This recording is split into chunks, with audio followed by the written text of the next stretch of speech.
Dakilang biyayang pangako niya, sumilay na. Dakilang biyayang pangako niya, sumilay na.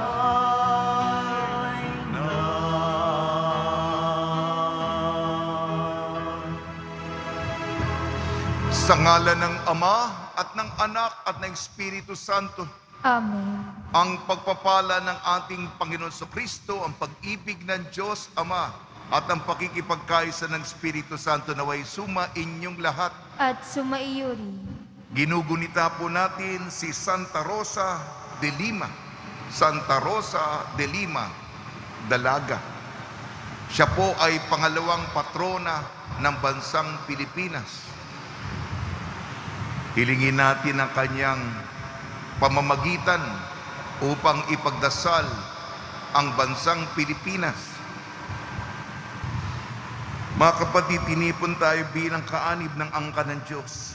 Kaya dumulog tayo sa mawaing Panginoong nagpapatawad ng lubos. Sinugong tagapagpagaling sa mga nagsisisi, Panginoon, kaawaan mo kami.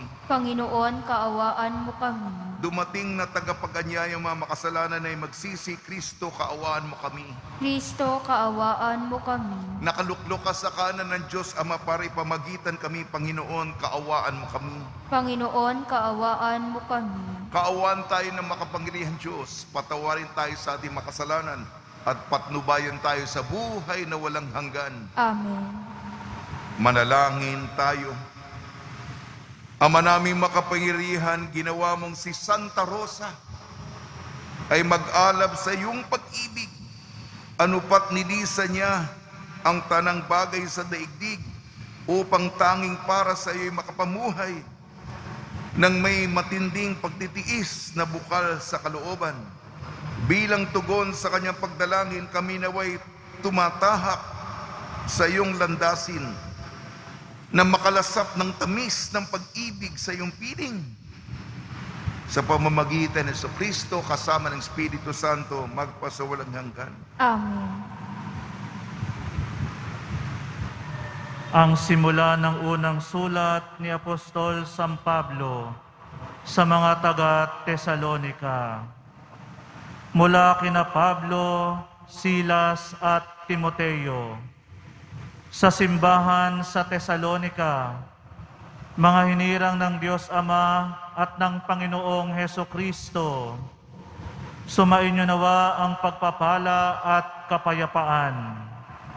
Lagi kaming nagpapasalamat sa Diyos dahil sa inyo at tuwinay isinasama namin kayo sa aming dalangin. Ginugunita namin sa harapan ng ating Diyos at Ama ang inyong mga gawang bunga ng pananampalataya, ang inyong mga pagpapagal na udyok ng pag-ibig, at ang matibay ninyong pag-asa sa Panginoong Hesukristo. Nalalaman namin, mga kapatid, na kayo'y hinirang ng Diyos na nagmamahal sa inyo. Ang mabuting balita na lubos naming pinaniniwalaan ay ipinahayag namin sa inyo, hindi sa salita lamang. Ito'y may kapangyarihan at patotoo ng Espiritu Santo. Nakita ninyo kung paano kami namuhay sa inyong piling. Ito'y ginawa namin para sa inyong kabutihan, sapagkat hindi lamang ang salita ng Panginoon ang lumalaganap sa Macedonia at Akaya sa pamamagitan ninyo. Pati ang balita tungkol sa inyong pananampalataya ay kumalat sa lahat ng dako. Ano pat hindi na kailangang magsalita pa kami tungkol dito. Sila na ang nagbabalita kung paano ninyo kami tinanggap. Sila rin ang nagsasabing tinalikdanan ninyo ang pagsamba sa mga Diyos-Diyosan upang maglingkod sa tunay at buhay na Diyos at maghintay sa Kanyang anak na si Jesus. Siya ang muling binuhay na magbabalik mula sa langit at magliligtas sa atin sa darating na poot ng Diyos. Ang salita ng Diyos. Salamat sa Diyos. Panginooy nagagalak sa hirang niyang mga anak. Panginooy nagagalak sa hirang niyang mga anak. Ang Panginooy purihin awitan ng bagong awit. Purihin sa pagtitipon ng tapat sa pananalig. Magalak ka, O Israel, dahilan sa manlilikha, dahilan sa iyong hari, ikaw Sion ay matuwa. Panginooy nagagalak sa hirang niyang mga anak. Purihin sa pagsasayaw, purihin ang kanyang ngalan. Alpat tambol ay tugtugin at siya ay papurihan. Panginooy nagagalak sa kanyang mga hirang. Sa nangagpapakumbabay, tagumpay ang ibibigay. Panginooy nagagalak sa hirang niyang mga anak. Sa tagumpay na natamo, magalak ang mga hirang. Sa kanilang pagpipista ay magsaya't mag-awitan. Sa pagpuri sa Panginoon ay bayaang magsigawan. Ang tatanggap ng tagumpay ay ang kanyang mga hirang. Panginooy nagagalak sa hirang niyang mga anak.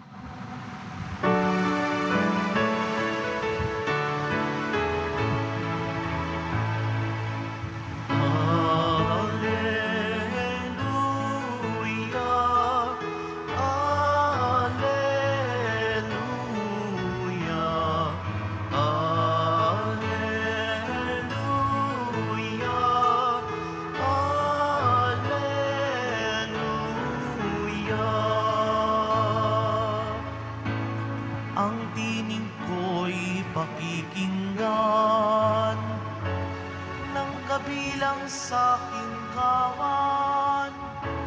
Ako'y kanilang susundan.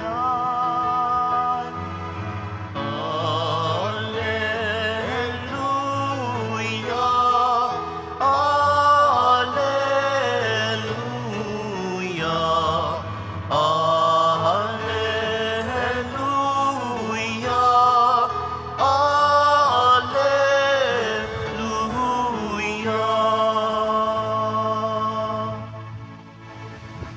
Sumainyo ang Panginoon. At sumaiyo rin. Ang mabuting balita ng Panginoon ayon kay San Mateo. Papuri sa iyo, Panginoon. Nung panahong yon, sinabi ni Jesus, sa aba ninyo, mga iskriba at mga pariseo, mga mapagpaimbabaw, hinahadlangan ninyo ang mga tao upang hindi sila mapagharian ng Diyos. Ayaw na niyong pasakop sa paghahari ng Diyos, hinahadlangan pa ninyo ang mga ibig pasakop. Sa aba ninyo, mga iskriba at mga pariseo, mga mapagpaimbabaw, inuubos ninyo ang kabuhayan ng mga babaeng balo. At ang sinangkalan ninyo'y ang pagdarasal ng mahaba, dahil dito'y lalo pang bibigat ang parusa sa inyo. Sa aba ninyo, mga iskriba at mga pariseo, mga mapagpaimbabaw, nilalakbay ninyo ang karagatan at ginagalugad ang buong daigdig. Makahikayat lamang kayo ng kahit isang hintil sa pananampalatayang Hudyo, at kung mahikayat na'y ginawa ninyong masahol pa kaysa sa inyo, kaya't naging ibayo ang dahilan para siya'y parusahan sa impyerno. Sa aba ninyo, mga bulag na taga-akay, itinuturo ninyo na kung ipanumpa nino man ang templo, walang anuman ito. Ngunit ang ipanumpa ay ang ginto ng templo. Dapat niyang tuparin ang kanyang sinumpa. Mga bulag, mga hangal, alin ang mas mahalaga, ang ginto o ang templong nagpapabanal sa ginto? Sinasabi rin ninyo na kung ipanumpa nino man ang dambana, walang anuman ito. Ngunit ang ipanumpa ay ang handog na nasa dambana. Dapat niyang tupdin ang kanyang sumpa. Mga bulag, alin ba mas mahalaga, ang handog o ang dambanang nagpapabanal sa handog? Kaya nga kapag ipanumpa nino man ang dambana, ipinanunumpa niya yon at ang lahat ng handog na naroon. Kapag ipinanumpa ni man ang templo, ipinanunumpa niya iyon at ang tumatahan doon. At kapag ipinanumpa ni man ang langit, ipinanunumpa niya ang trono ng Diyos at ang nakaluklok doon. Ang mabuting balita ng Panginoon. Pinupuri ka namin, Panginoong Hesukristo. Sa simula ng panibagong linggo po, binabati po namin kayo sa pagpapala, pagbibindisyon, pagbibiyaya, pagkakaloob ng napakaraming grasya mula sa ating butihing Panginoong Hesukristo. Ang santa po para sa araw na ito, Santa Rosa de Lima. Bagamat siya'y taga Peru, alam po ninyo, personal na mahalaga po itong kaarawan nito sapagkat naging misyonero pa po sa Peru. Napuntahan ko po ang monasteryo ni Santa Rosa de Lima. Tayong mga Pilipino, may mga bayan, may mga parokya. Di ba may bayan ng Santa Rosa? May parokya ng Santa Rosa. Iyon po, ipinangalan kay Santa Rosa de Lima. Kaya medyo may connection po tayo. Sa akin po, personal ang connection. Siya po ay pangalawang patrona ng bansang Pilipinas. Kaya ipinapaubaya ko rin, humingi ako ng tulong sa kanya sapagkat yung mundo niya ni Santa Rosa ay ako'y nakapasok sa kanyang pag-iisip. Meron po akong dasal sa aking brebyaryo kay Santa Rosa de Lima. Kanina sa dasal natin, yung pambungad na panalangin, kadalasan kasi di natin nabibigyan ng pansin. Kasi napakaganda. Una na muna, si Santa Rosa, napakagandang madre. Kaya nga tawag sa kanya ay Rosa dahil napakaganda niya. Maraming lumiligaw sa kanya. Ang ginagawa niya, sapagkat siya'y konsagrado sa Diyos, pinapapangit niya ang kanyang mukha para hindi maging interesado sa kanya yung mga lumiligaw sa kanya. Ibang klaseng babae ito. Ngayon, ibang modernong pananaw ngayon. Siya po, gusto niya talagang para sa Diyos siya. Kaya pinapapangit, pero napakaganda niya. Ang ating dasal kanina, bukod kalakip sa kagandahan na makalangit, tayo'y may yakap sa tamis ng pag-ibig. Isipin niyo yun, ha? Tayo'y mayakap ng tamis ng pag-ibig. Yan ang dasal natin pambungad. Dahil sa kagandahan, yun ang, doon tayo naaakit eh. Ano ba yung tunay na kagandahan? Ano ba yung tamis ng pag-ibig na pala rin tayong mayakap tayo? Ito hinahangad ko po to. At itong hangarin ko, di ko po ako sinosolo, dasal ko para sa ating lahat. Kagandahan, tamis ng pag-ibig na makalangit, na mayakap tayo. Gusto ko pang ipaliwanag, pero yung ating mga pagbasa, pumunta naman tayo ngayon. Dati sa lumang tipan tayo, yung bagong tipan ngayon, unang sulat ni San Pablo sa mga taga-Tesalonika. Pawang pagbati, pawang magagandang salita ang nanggagaling sa labi ni San Pablo. Nagpapalakas ng diwa nila. Inaangat, tinataas, hinahatak, tinutulungan, ibinabangon. Di ba? Magandang pananalita. Alam niya sa medyo bagsak. Kaya nga, ikaw ba, kung makarinig ka ng mga magagandang pananalita na binibigyan ka ng lakas, yung mga magaganda mong katangian ay nakikita, kahit sinong tao ba, Aral po ito sa atin, ha? Kadalasan po ay tayo'y nagmumura, masasakit. At tayo, lalo na tayong mga Pilipino, hindi mo makalimutan yung sinabi, kahit hindi intensyon, kahit nadulas lamang, madamdamin tayo at madrama tayo. Hindi po ba? Hindi po ba? Tayo naman, chismis ng chismis tayo. Pero kung tayo na nasaktan, akala natin tayo na pinakakawawa sa mundo. Hindi po ba? Kaya pakaingatan natin ang namumutawi sa ating labi. Yung pagmumura, lalo na. Yung mga masasakit na salita. Yung nakakasugat na mga kataga. Wag na wag po. Hindi lang kasalanan ito. Lalo na kung sa mga mahal mo sa buhay, kung madulas yan, pwede pang pagalingin ang sugat. Pero alam natin, karanasan natin, maniwala kayo, matagal hilumin yan. Lalo na, mabuti pa yung gamot, mabilis. Dumako na po ako sa Ebanghelyo. Ayon kay San Mateo, galit na galit ang ating Panginoon. Ito'y banal na kagalitan.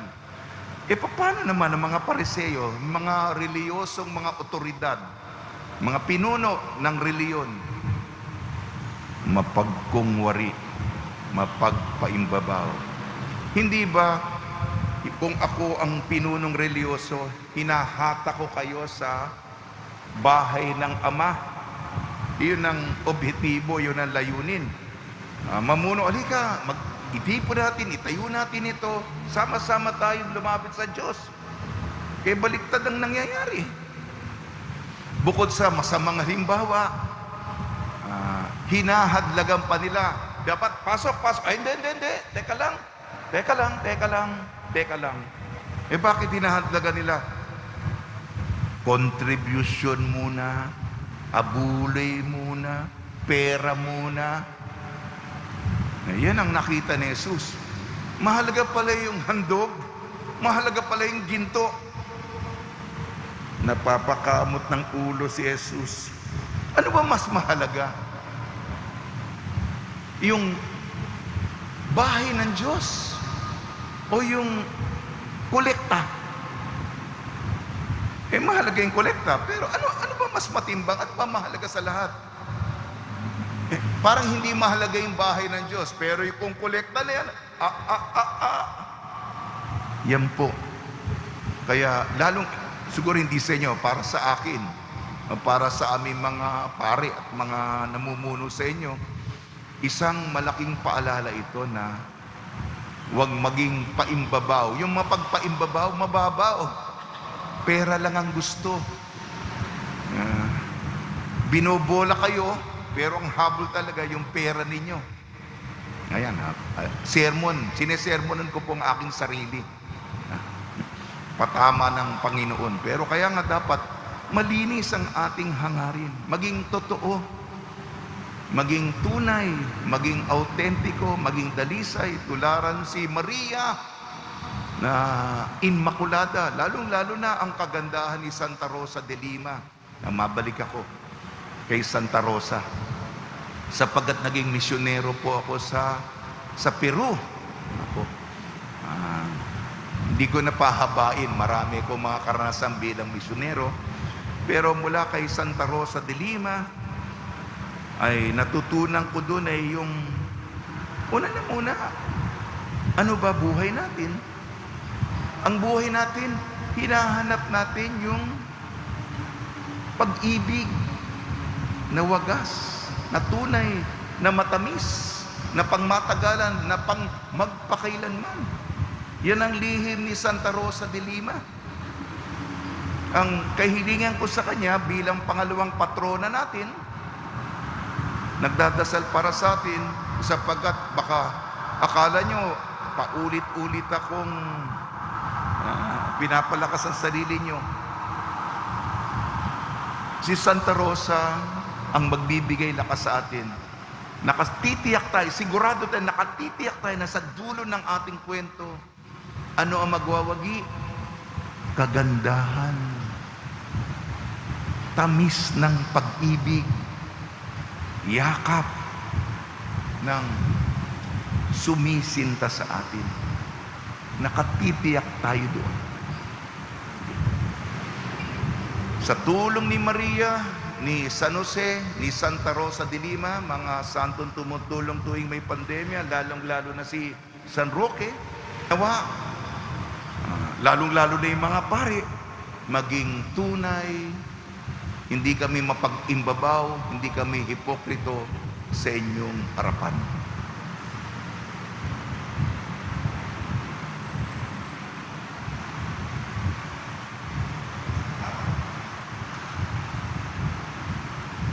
Minamahal kong mga kapatid, mulat sa aming pagiging hindi karapat-dapat, ititataas namin ang aming isip at puso sa inyo, Diyos Ama, at dinadala rin namin sa iyong harapan ang aming mga pangangailangan.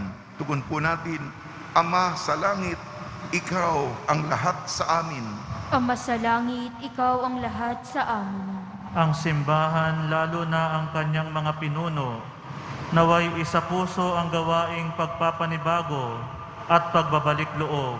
Manalangin tayo. Ama sa langit, Ikaw ang lahat sa amin. Ang mga opisyal ng gobyerno, naway magpakita ng tunay na malasakit sa katarungan, dangal at pagkakaisa. Manalangin tayo. Ama sa langit, Ikaw ang lahat sa amin. Ang mga gumagawa sa media, naway akayin ang mga tao sa katotohanan at isulong ang kahalagahan ng Ebanghelyo. Manalangin tayo. Ama sa langit, Ikaw ang lahat sa amin. Ang mga may sakit naway makatagpo ng pag-asa, kagalingan, lakas at kasiyahan. Manalangin tayo. Ama sa langit, Ikaw ang lahat sa amin. Ang mga tapat na yumao, naway gantimpalaan ng Panginoon ng walang hanggang kaligayahan dahil sa kanilang dalisay na paglilingkod. Manalangin tayo. Ama sa langit, Ikaw ang lahat sa amin. Ama naming Diyos, tulungan mo kaming magmahal at maglingkod sa katotohanan at sa Espiritu sa pamamagitan ni Jesus na aming daan. Hiniling namin sa pamamagitan ni Kristong aming Panginoon. Amen.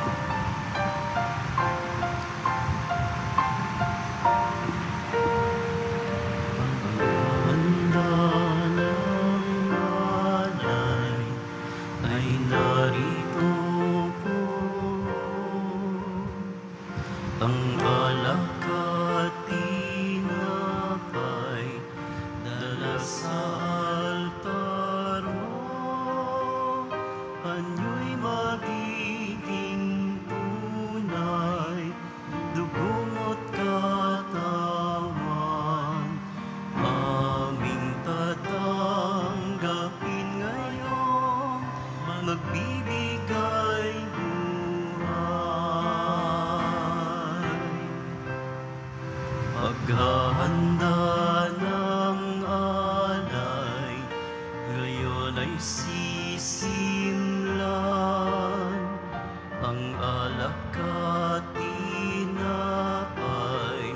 ay bebendisyonan.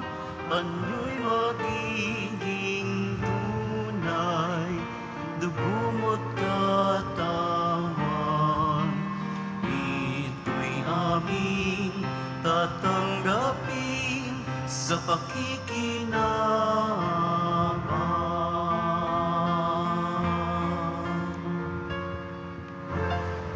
Manalangin kayo mga kapatid upang ang ating paghahain ay kalugdan ng Diyos amang makapangyarihan. Tanggapin nawa ng Panginoon itong paghahain sa iyong mga kamay, sa kapurihan niya at karangalan sa ating kapakinabangan at sa buong sambayanan niyang banal. Ama namin lumikha, sa pagpapahayag namin sa iyong kadakilaan, ngayong ginugunita namin ang dalagang si Santa Rosa, ang kalugod-lugod niyang kagitingan sa pamumuhay ay magpagindapat nawang kalugdan mo ang aming mga alay. Sa pamamagitan ng Kristo kasama ng Espiritu Santo magpasawalang hanggan. Amen. Sumainyo ang Panginoon. At sumaiyo rin. Itaas sa Diyos ang iyong puso at diwa. Itinaas na namin sa Panginoon. Pasalamatan natin ang Panginoong ating Diyos. Marapat na siya'y pasalamatan. Ama namin makapangyarihan, tunay nga marapat na ikaw ay aming pasalamatan. Ngayong ikinagagalak naming may mga banal na tao na nagtalaga ng sarili sa anak mong si Jesucristo upang ipamalas nila ang paghahari mo at maakit ang kapwa na manalig sa iyo. Ngayong sa amin ibinigay ng iyong anak na minamahal, ang kabanalang iyong taglay at hangad mong kamti ng tanan. Ito ang pinanggalingan amin ngayon nililingon. Dito mo rin nais kami makarating at humantong. Kaya kaysa na manghel na nagsisiawit ng papuri sa iyo nang walang humpay sa kalangitan, kami nagbubunyi sa iyong kadakilaan. Santo, Santo, Santo, Panginoong Diyos ng mga hukbo, napupuno ang langit at lupa ng kadakilaan mo, o sana sa kaitaasan. Pinagpala ang naparirito sa ngalan ng Panginoon, o sana sa kaitaasan. Ama namin banal, ikaw ang bukal ng tanang kabanalan. Kaya sa pamamagitan ng Espiritu, gawin mong banal ang mga kaloob na ito upang para sa amin maging katawan at dugo ng aming Panginoong Jesucristo. Bago niya pinagtiis ang kusang loob na maging handog, hinawakan niya ang tinapay. Pinasalamatan kanya. Pinaghati-hati niya yon, iniabot sa kanyang malagad at sinabi, tanggapin ninyong lahat ito at kanin. Ito ang aking katawan na ihahandog para sa inyo.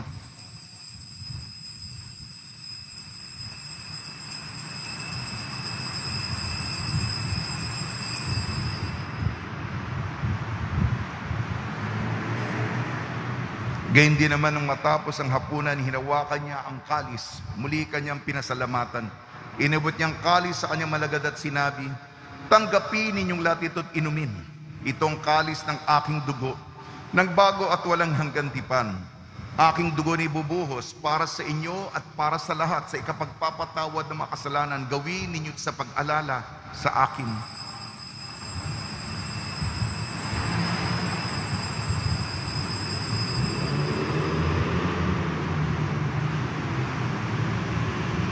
Ipagbunyi natin ang misteryo ng pananampalataya. Si Kristo'y namatay, si Kristo'y nabuhay. Si Kristo'y babalik sa wakas ng panahon.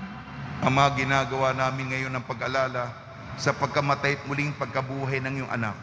Kaya't inialay namin sa iyong tinapay na nagbibigay buhay at ang kalis na nagkakaloob ng kaligtasan. Kami nagpapasalamat dahil kami minarapat na tumayo sa harap mo para maglingkod sa iyo.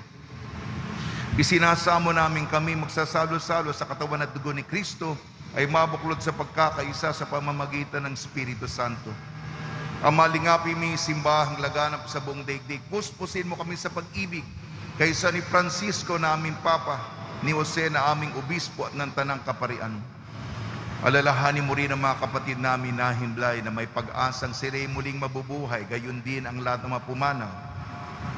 Padre Roque Periols, kapisanan ni Jesus, lahat ng mga yumao sa kapanahonan ng pandemya. Kaawaan mo sila at patuloyin sa iyong kaliwanagan. Kaawaan mo at pagdapating kami lahat na makasalo sa iyong buhay na walang wakas kaysa ng mahal na Birhing Maria na Ina ng Diyos, Nuestra Señora de la Buena Hora, ng kabiyak na puso niyang si San Jose kaysa ng mga apostol, Santa Rosa de Lima, San Aloysius Gonzaga, San Sebastian, San Lazaro, San Roque, San Juan Bautista at ang lahat ng mabanal na namuhay dito sa daigdig ng kalugod-lugod sa iyo.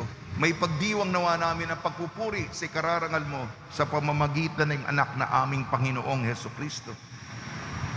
Sa pamamagitan ni Kristo, kasama niya at sa Kanya, ang lahat ng parangal at papuri ay sa iyo. Diyos amang makapangyarihan, kasama ng Espiritu Santo, magpasawalang hanggan. Amen. Sa tagbubili naman nakakagaling na utos sa turo ni Jesucristo na Panginoon natin at Diyos, ipahayag natin ang lakas loob. Ama namin, sumasalangit ka. Sambahin ang ngalan mo. Mapasa amin ang kaharian mo. Sundin ang loob mo dito sa lupa para nang sa langit. Bigyan mo kami ngayon ng aming kakanin sa araw-araw at patawarin mo kami sa aming mga sala para ng pagpapatawad namin sa nagkakasala sa amin. At huwag mo kaming ipahintulot sa tukso at iadya mo kami sa lahat ng masama. Hiniling namin kami iadya sa lahat ng masama. Pagkalooban ng kapayapaan, araw-araw iligtas sa kasalanan at ilayo sa lahat ng kapahamakan. Samantalang aming pinananabikan ang dakilang araw ng pagpapahayag ng tagapagligtas naming si Jesucristo. Sapagkat iyo ang kaharian at ang kapangyarihan at ang kapurihan magpakailanman. Amen. Panginoon Jesucristo, sinabi mo sa iyong mga apostol, kapayapaan ang iniiwang sa inyong aking kapayapaan ay binibigay ko sa inyo. Tungyan mo ng aming pananampalataya at huwag ang aming mapagkakasala. At pagkalooban mo kami ng kapayapaan at pagkakaisahin sa iyong kalooban, kasama ng Espiritu Santo magpasawalang hanggan. Amen. Mga kapatid, mga kaibigan, sumainyo po ang kapayapaan ng ating Panginoon. At sumaiyo rin. Magbigayan po tayo ng kapayapaan sa isa't isa.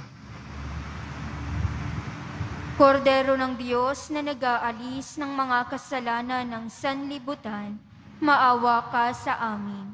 Kordero ng Diyos na nag-aalis ng mga kasalanan ng sanlibutan, maawa ka sa amin. Kordero ng Diyos na nag-aalis ng mga kasalanan ng sanlibutan, ipagkaloob mo sa amin ang kapayapaan.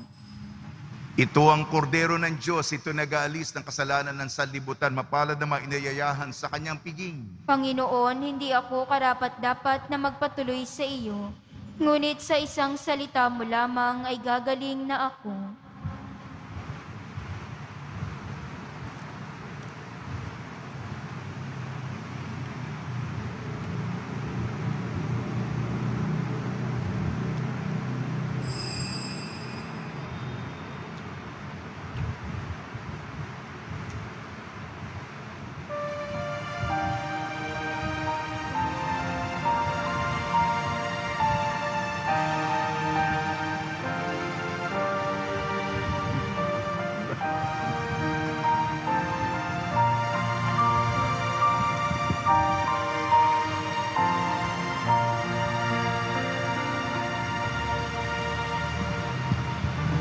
O Diyos na aming buhay, maawa po kayo.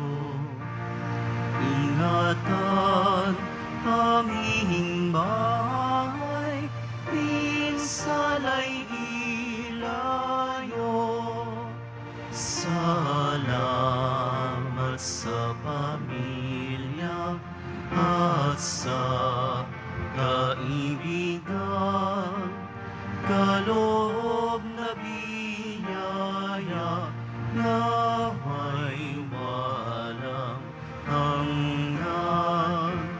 May sakit pagalingin, hirap ay mapawi.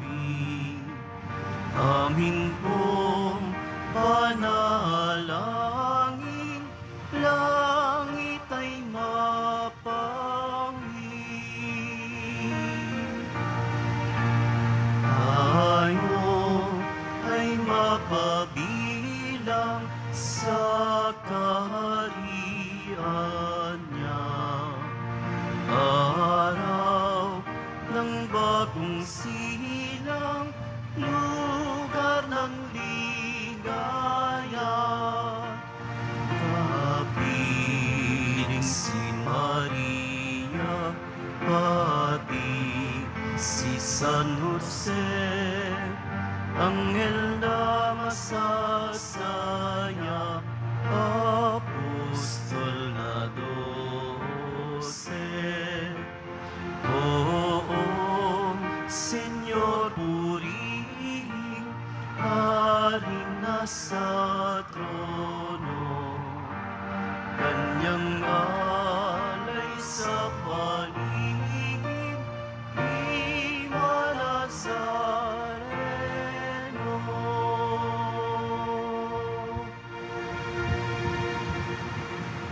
Manalangin tayo. Ama namin mapagmahal, sa pagsasalo namin ngayon sa banal na pakikinabang, Matulungan nawa kami ng ulirang katapatan ni Santa Rosa upang tanging ikaw ang aming mahalin habang inaako namin ang malasakit ni Jesucristo kasama ng Espiritu Santo magpasawalang hanggan. Amen. Panalangin kay San Roque. O pinagpalang San Roque, pintakasi ng mga may karamdaman, lingapin mo po ang aming mga kapatid na nasa banig ng karamdaman. Ang iyong pamamagitan ay sadyang makapangyarihan, na nung ikay narito pa sa daigdig maraming gumaling dahil sa pagkandanda mo sa kanila ng kamahal-mahalang krus. Ngayon ikay nilolahati pa dyan sa langit, na nanalig kami ngayong pamamagitan ay lubhang magaling. Ialay mo po sa Panginoon Diyos, yaring aming mahinaing, at sa tulong po niya ay mga kami kagalingan ng aming kaluluwa at katawan. Pakundangan sa mga hirap at sakit ng Panginoon Kristo at niyo po mga panalangin. Amen. Senyor San Roque, panalangin mo po kami upang kami madya sa salot ng COVID-19 at sa makaramdaman ng katawan at kaluluwa. Senyor San Roque, panalangin mo po kami upang kami madya sa salot ng COVID-19 at sa makaramdaman ng katawan at kaluluwa. Senyor San Roque, panalangin mo po kami upang kami madya sa salot ng COVID-19 at sa makaramdaman ng katawan at kaluluwa. Pagbabasbas sa mga deboto ng kanilang mga kahilingan at dasalan. Mahal na po ang Jesus Nazareno, niyag mo sa pamamagitan ng krus ang walang maliw na pag-ibig ng Diyos sa sangkatauhan. Pakinggan mo kailingin niyo ang kanang nagsusumamo sa iyo. Makamtanawa nila ang inyong katugunan at tanggapin ang kasagutan na may utang na loob na tinatanaw. Basbasan din po niyo mga daladala nila mga imahin na dasalan. Sa pamamagitan ng bendisyon ito naway maalala nila mga pangako nila sa binyag, noon at sa binyag. Na ikaw kalang ibig at paglilingkuran bilang Panginoon magpasawalang hanggan. Amen.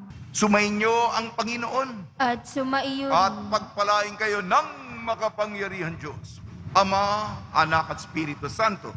Amen. Paglayin po ninyo sa inyong pag-alis ang kapayapaan ni Jesucristo. Salamat sa Diyos.